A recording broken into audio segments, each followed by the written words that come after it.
Good afternoon, colleagues. My name is Lumka Oliphant. I'm the Chief Director of Communications for the Department of Social Development. And on my right, I have Charles Perry from the South African, Professor Charles Perry from the South African Medical Research Council, accompanied by Adila Meka Diedriks from Southern African Alcohol Policy Alliance, and also the Secretary of the Global Alcohol Policy Alliance, Mr. Oystein Bakker, and we are here in Cape Town for the Global Policy Conference on Alcohol. Yes, I'll give it to you, Charles. You can start. Okay, it's a very exciting day for us here in Cape Town because it's the day before the opening of the 7th Global Alcohol Policy Conference. This is the first time the Global Alcohol Policy Conference has been held in South Africa, and only the second time it's been held in the Southern Hemisphere. And I think, just by way of background, it's important to understand the context in which we're meeting today. Alcohol is a huge burden, not only for South Africa, but for most countries around the world. In our country, it's the 5th greatest risk factor for death and disability. And previous research has shown that up to 170 people die per day because of alcohol-related reasons in this country. Say what else? Other issues that in terms of the context in South Africa, several things have been done over the years, but so much more needs to be done to address the issue of alcohol. We've seen some increases in taxation every year. We've seen some activities by the Department of Agriculture getting rid of papsucker, and they also recently passed the Liquor Products Amendment Bill. And during COVID-19, we also saw the President take a bold stand and indicate that alcohol was not an essential product. And we had 4 periods in which there was a temporary liquor sales ban on alcohol. So actually a total of 164 days in which no alcohol could be sold. And we saw the effects of that. For example, we saw a dramatic decrease in the number of people coming to our trauma units. And when alcohol was made available again, the hospitals were filled with cases of people who were injured because of alcohol use. We also, in the context of South Africa, we have various stalled legislation which we'd really like to see moving. We have the 2017 Liquor Amendment Bill from Department of Trade, Industry and Competition, which really, there hasn't been any action on that for the past 6 years. And it would be crucial to see movement on that because it's going to deal with issues like around the availability of alcohol, alcohol marketing, the sale of alcohol to young people. We've also seen a pushback from various sources on the 2020 Road Traffic Amendment Bill, which would have seen a reduction in the maximum amount of alcohol permitted in the blood of drivers, and that seems to have gone cold as well. We've also, the other issue where we haven't seen any movement is around controls on alcohol marketing.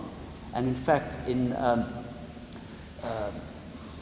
2013, Cabinet approved the control of marketing of alcoholic beverages bill, but that bill was stalled also as a result of industry pressure and various impact assessments, socioeconomic impact assessments. So we really have seen no real movement in terms of alcohol policy since around 2017.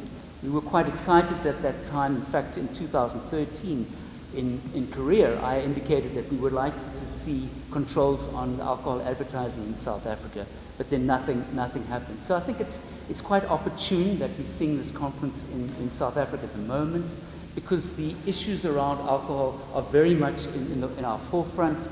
Last year we had the Enyobeni tragedy where 21 young people died after going to a liquor establishment in the Eastern Cape. And we continue to see on a daily basis the effects of alcohol use in terms of gender-based violence, in terms of alcohol-related infectious diseases and trauma and fetal alcohol syndrome, where we have the highest recorded levels of FASD anywhere in the world. Are you going to talk about the Botswana meeting? Okay. So in terms of this conference, it's hosted by the Global Alcohol Policy Alliance, which Oisin Bakker will probably say more about. It's also hosted by the Southern African Alcohol Policy Alliance, which is a grouping of NGOs and civil society organizations working to see action around alcohol. It's also hosted by the South African Medical Research Council, which has a unit which has been conducting work in the alcohol space for many years. And the fourth partner in this, co-hosting this conference, is the Department of Social Development, and we're very glad to have them on board, and Minister Zulu opening the conference and giving a keynote address in the opening session. The conference also has various co-sponsors. Among them is the World Health Organization, and there's a large grouping of the WHO from various parts of the world at this meeting. So I think there are other co-sponsors as well. But I just want to say that we've got participants from over 50 countries coming to South Africa for this meeting. It's been 3 years since we last met in Dublin, and since then there's increasing recognition of the need for greater action at a national level and at global levels. And one of the issues we're going to be looking at is whether action at a national level is sufficient to deal with the problem associated with alcohol use, or whether we need more action at a global level, like a global binding treaty on alcohol, like we have for illicit drugs, like we have for tobacco, whether we need more action at the global level, for example, to deal with issues around industry conflicts of interest and cross-border marketing, which can't be productively addressed at only a national level. So we've got a variety of plenaries looking at issues like pricing policies, because that's probably one of the most effective strategies to reduce alcohol harm by making alcohol less expensive. We have plenaries looking at cross-border of alcohol advertising and so forth. I'm sure my other colleagues will go into details on those. Thank you. I think as the Southern African Alcohol Policy Alliance and civil society in general, we are excited that we have the opportunity to have experts and researchers in South Africa that we can engage, that we think that the South African government in particular would be exposed to evidence, to influence and to inform their policies. I'm particularly excited around the fact that we will be talking about pricing policies. We saw recently in Limpopo the government introducing a midnight law around trading hours, and the industry pushing government back and trying to back down on that. We think that the more government and civil society engages with the research community, we will see a shift in policies. We come from a particular perspective that things like Enyobeni should not be happening. Children in South Africa are exposed to excessive marketing, aggressive marketing. Our alcohol is far too cheap in South Africa. We rate amongst the top 5 cities in the world, Cape Town and Johannesburg, for the cheapest beer available. And that we have very, very easy access to alcohol. Khayelitsha, which is a stone's throw away from Cape Town City, CBD, you have children that is within 5-minute walking distance of the nearest alcohol outlet. And those are the things that we would urge government to address. What we are also excited about is that we will have local activists, people that work in Hedefal, that work in Manenberg, that work in Khayelitsha and Gugulethu, attending the conference, engaging with researchers, and hopefully their experience begins to inform policy development. And that we, as South Africans and people on the continent, begin to embrace the issue of introducing alcohol policies and alcohol laws. The industry is targeting the African continent. We will, by 2050, have the largest population of young people in the world.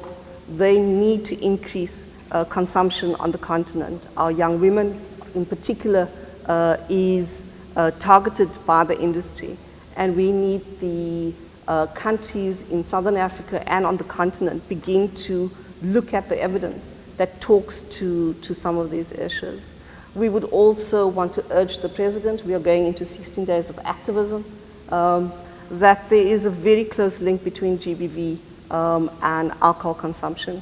Men who consume alcohol are 4 times more likely to perpetrate violence, and women who are partners of men that drink are also more at risk.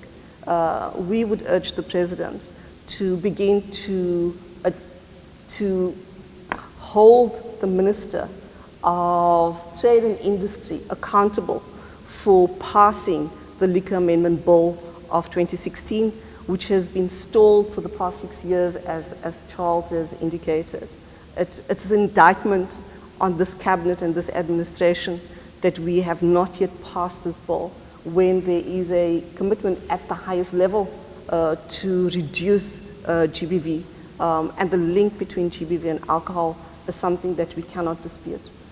So we would, and I guess that's our role as civil society. We come here to put forward the community voice, to make sure that government begins to listen to communities and researchers. We have just recently gone through the Biennal experience where the Minister of Education attempted to introduce the idea that schools can apply for liquor licenses, and through an extensive public consultation process from the Portfolio Committee, but particularly a pushback from civil society, we have gotten government to remove that clause. So the power of civil society to engage with these issues is extremely important. And we would encourage people in every single location in South Africa, on the continent, to begin to take up the issues of alcohol. Alcohol should not be in communities where people live. Alcohol should not be advertised in the way that it does. And we need enforcement of existing policies as well as planning for the enforcement of policies and laws to come. Thank you so much. Wilson? Thank you very much. It's a real pleasure to be here in Cape Town at the start of the Global Alcohol Policy Conference. From the Global Alcohol Policy Alliance, it's really great to be hosting this together with our local partners and DSD for the first time on the African continent, and to have this opportunity to bring together researchers, civil society and policymakers in what we hope will be a fruitful program with ample possibilities for frank and internal discussions. We are meeting under the headline of People Before Profits, and it's essential that that perspective is brought into all alcohol policy making around the world. There are a lot of cross-border issues related to alcohol policy making, whether that be trade, marketing, taxation, or other issues. So finding international solutions is an important aspect in our work, and we hope that this conference will be an opportunity to bring those steps forward, maybe even towards a legally binding international instrument when time comes. We are really happy also to have WHO as a co-sponsor, and as Charles mentioned, there will be numerous representatives from different parts of the WHO organization here, and it's very fitting as WHO last year in the World Health Assembly adopted the Global Action Plan, the Global Alcohol Action Plan, which they will now implement. And we around this table are all partners in the WHO efforts under the flag of SAFER, Alcohol Policy Initiative, and we will also think that this opportunity is a great opportunity to bring people together to bring that program further. The Global Alcohol Policy Conference in Cape Town is the 7th, as mentioned, and we have had these conferences previously, both in Europe, in Australia, and in Asia. but then having it here in Africa is really a great event we are looking forward to. Thank you so much. Tomorrow, of course, the Minister of Social Development, Lindiwe Zulu, will address the conference. And if you want to join the proceedings and you are not in the country and you are not at the conference, you can be able to join us on www.dsdtv.org.za. Can I say something? Yes. Yes. Thank you. I also wanted to talk a little bit about some of the plenaries and the topics that they cover. I've mentioned that there are plenaries that will deal with the pricing of alcohol, because that's seen as a very effective strategy if prices are kept high. The other topics deal with issues like disrupting industry influence. We've already heard that often policies get developed and they go quite far down the line to implementation, but then there's liquor industry interference in that process, which results in them not going anywhere. So this meeting is a forum free from industry influence. We felt that there's need for a space where the industry is not part of it, where we can meet to discuss ideas of what works and how to really reduce the problem of alcohol in our society, not having a player who has a conflict of interest, because the liquor industry has a direct conflict of interest in that they are manufacturing, selling and distributing alcohol largely to make profit for their shareholders. And in fact, our own research has shown that if everybody drank responsibly, that there would be a dramatic drop in the profits of the liquor industry. In fact, if everybody drank at moderate levels in South Africa, we would only be selling 32% of the alcohol that's sold. So clearly the liquor industry depends on the sale of alcohol and the consumption by people who are drinking excessively. I mean, that's just the situation. So we need a forum where the industry as a player is not part of the discussions, because they actually depend on the excessive consumption of alcohol. So there will also be plenary sessions talking about not only about pricing and marketing, which I've mentioned, but also around the availability, how to better control the availability of alcohol. And as I've said, also disrupting industry conflicts of interest.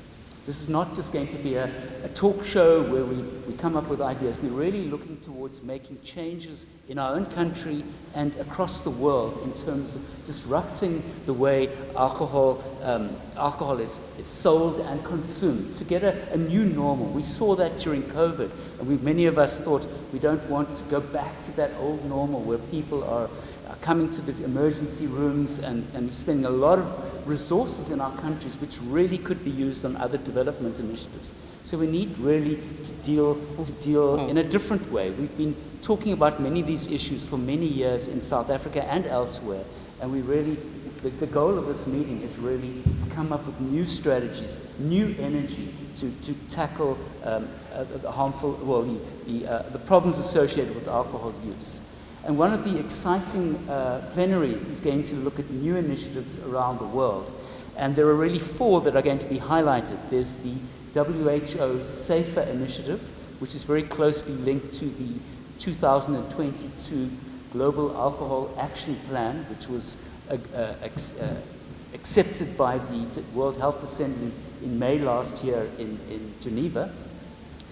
And that has a goal over the period 2022 to 2030 of really bringing about fundamental changes in reducing the burden of alcohol harms.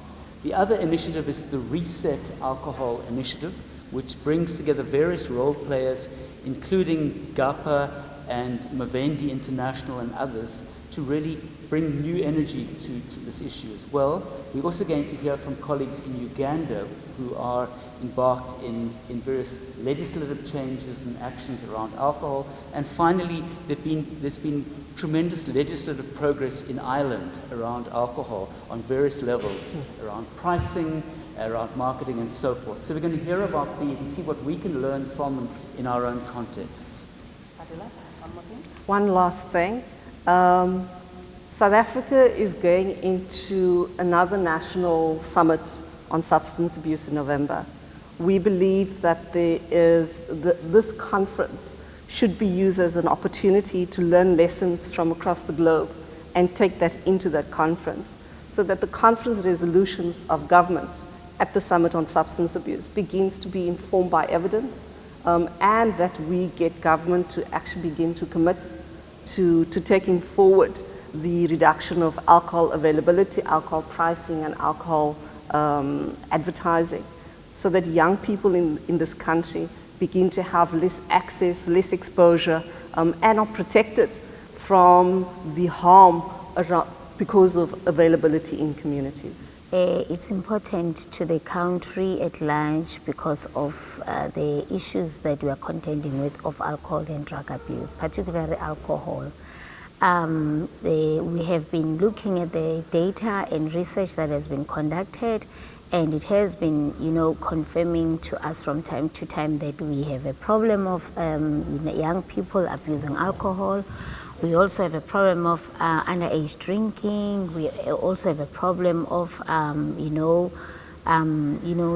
density of outlets or taverns. We also have a problem of availability, too much availability of alcohol.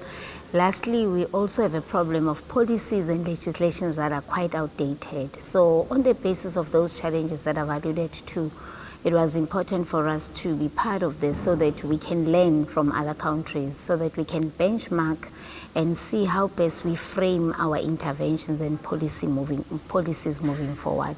So this is quite an excited moment for us as a country, because when you look at the conference, some of the thematic areas, it's exactly issues that we are contending with. There are issues around, there's focus on women and children. There's focus on, too much drinking in, like under-resourced areas. There's quite a lot of things that we can take home. So we're looking forward to hear how other countries have kept the abuse of alcohol with an intention of, amending some of our legislation, as well as come up with new interventions.